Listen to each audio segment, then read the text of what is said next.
Alors Evan, on est parti pour la fabrication des anses de Non, bah, c'est sac. pas facile quand même, hein. Fais attention à tes doigts, un peu plus Faut droit ce couper serait droit. mieux, Oui, c'est pas voilà. terrible. Ah bah en plus ça a rien coupé du tout. Moi je suis pas Mais prêt d'y arriver moi. tu t'y es mal pris. Mais ça peut quand même faire une jolie anse, ça non? Oui, c'est une façon de voir les Bon, choses. justement quand on voit les anses de ce sac qu'on a pris en modèle, quelles étapes il nous reste pour arriver à avoir un aussi beau résultat? Alors il faut continuer par l'ogive, donc ce qui va nous permettre d'avoir un bout arrondi. Ouais, je vais essayer de pas me prendre un coup de marteau, d'accord. Donc on a arrondi le morceau de cuir et maintenant? C'est ça, par la suite l'abacarrage pour casser les angles D'accord. du cuir.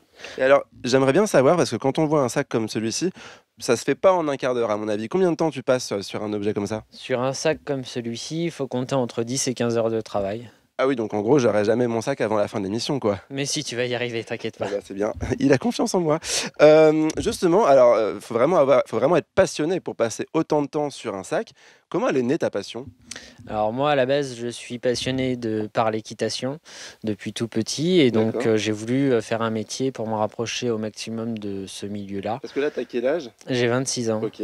donc j'ai fait une formation sur Laval à la sellerie et pommade, ce qui m'a permis d'apprendre les bases et par la suite, j'ai travaillé pendant 5 ans à la sellerie butée à Saint-Hilaire-Saint-Florent. C'est pour ça que du coup, tu fais pas que des sacs qu'on voit ici, tu fais aussi des accessoires pour le cheval. Tout à fait, je fais tout ce qui est cuir de tête, protection et tous les accessoires, donc en sur-mesure ou non, ainsi que des réparations. Donc en fait, si on a vu que t'as pas de boutique, si on a envie que tu nous répares notre selle ou que tu nous fasses un licol sur mesure, on peut te contacter et tu fais ça. Bien sûr, il n'y a pas de souci. Ok, bah dis donc, franchement, et tu vis de ce métier maintenant, ça y est? Ça y est. Super, bah franchement c'est inspirant quand on voit comment ta passion a généré tout ça.